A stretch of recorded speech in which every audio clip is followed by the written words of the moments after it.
Hello दोस्तों, welcome back to my channel. मैं थोड़ा भाई पीके में आपका स्वागत है। तो दोस्तों, हाई स्कूल का आज आपका जो चैप्टर स्टार्ट होगा वो है चैप्टर 2। मैं अभी आपको मनोहर रे की बुक से क्वेश्चन को सॉल्व करा रहा हूं। तो पहले चैप्टर में जितने भी इंपॉर्टेंट प्रश्न थे मैंने उन सारे प्रश्नों को बताया है। आज आपका जो चैप्टर स्टार्ट होगा वो होगा लेसन 2 और लेसन का नाम है पॉलिनोमियल्स, मतलब कि बहुपद। तो पहले चैप्टर में क्या है वो सारी चीज़ें हम समझते हैं, उसके बाद देखते हैं अगले चैप्टर की ओर। तो ये है आपका प्रश्नावली 2.a। तो करना क्या है, देखो इसमें प्रश्न में सीधा सा लिखा है कि किसी बहुपद fx के लिए y बराबर fx के ग्राफ दिए हैं।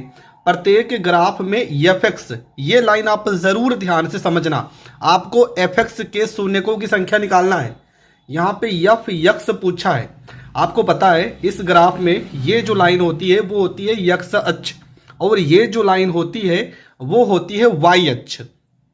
तो सबसे पहले समझना है कि हमसे पूछा क्या गया है। तो प्रश्न में हमसे पूछा गया है fx के शून्यकों की संख्या।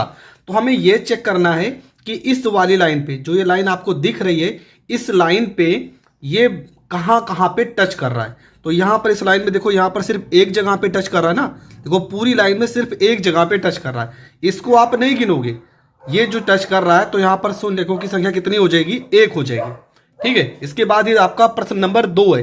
प्रश्न नंबर 2 में देखो इस वाली लाइन को x और x डैश, इस वाली लाइन को कहीं पर भी टच नहीं कर रहा है। अगर कहीं पर भी नहीं टच करेगा तो शून्यकों की संख्या आपकी 0 हो जाएगी।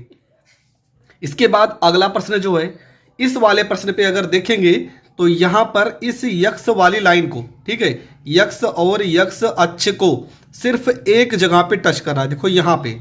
तो इसलिए इसके संख्या कितनी हो जाएगी, शून्यकों की 1 हो जाएगी। इसके बाद अगला देखते हैं।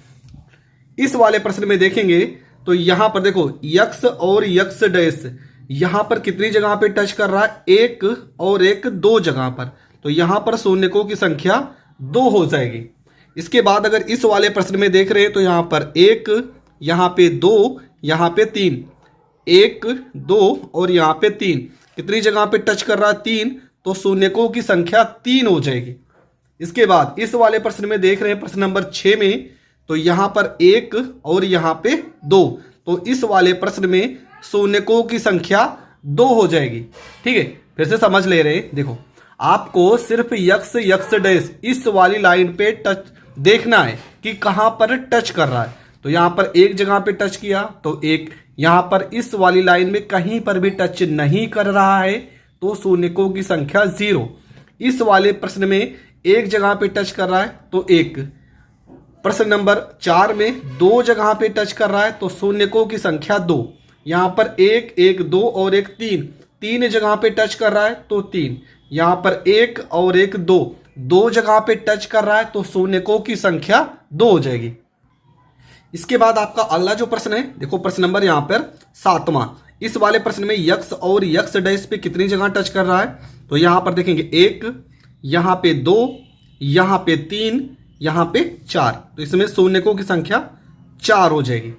अगले प्रश्न में देखो यहां पे टच कर रहा है 1 और यहां पे टच कर रहा है 2। तो शून्यकों की संख्या 2 हो जाएगी। अगले प्रश्न में अगर देखते हैं तो देखो यहां पर टच कर रहा है 1, यहां पे टच कर रहा है 2, यहां पे टच कर रहा है 3, यहां पे टच कर रहा है 4। तो शून्यकों की संख्या कितनी हो जाएगी, 4 हो जाएगी। तो इस वाले प्रश्न में 4 शून्यक, इस वाले प्रश्न में 2 शून्यक, इस वाले प्रश्न में 4 शून्यक हो जाएंगे। अब मैं कुछ प्रश्न आपको होमवर्क दे रहा हूं, ठीक है। ये सारे प्रश्न आपको बताना है कमेंट करके। मैं यहां पे प्रश्न नंबर डाल दे रहा हूं। ये आपका हो जाएगा प्रश्न नंबर 1। इसमें आपको शून्यकों की संख्या बताना है। तो यहां पर हम चित्र बना दे रहे हैं। आपको fx के केस में ही बताना है, तो आप गलत मत करना। ये आपका x डैश, ये y डैश हो जाएगा। ये वाला प्रश्न पेपर में आया हुआ है। इस वाले प्रश्न में आपको बताना है। नंबर 1 करके आप उत्तर लिखेंगे। दूसरा प्रश्न है आपका, ये आपका जो भी प्रश्न है ये आपका NCERT के प्रश्न है। यहाँ पे x डैश करेंगे, ये वाला प्रश्न है, ठीक है। यहां पर भी कुछ लोग कंफ्यूज होंगे इस प्रश्न में, इसको भी आपको बताना है। अगला आपका प्रश्न है प्रश्न नंबर 3। 4 ही प्रश्न आपको देंगे।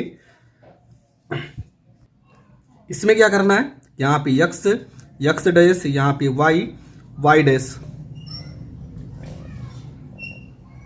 ये आपको हल करना है इस वाले प्रश्न में। और प्रश्न नंबर आपका 4,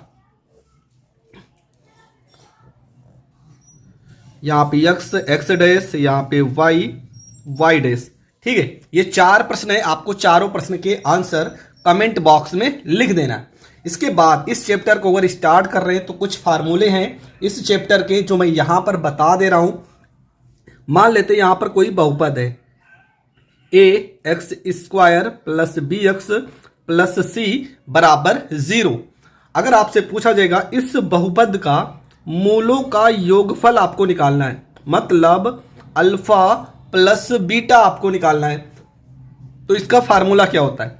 इसका फार्मूला होता है, यहां पे देखो प्लस बी है ना, ये हो जाएगा माइनस बी बटे में ए, मतलब फार्मूला होता है इसका माइनस एक्स का गुणांक, माइनस एक्स का गुणांक बटे में एक्स स्क्वायर का गुणांक।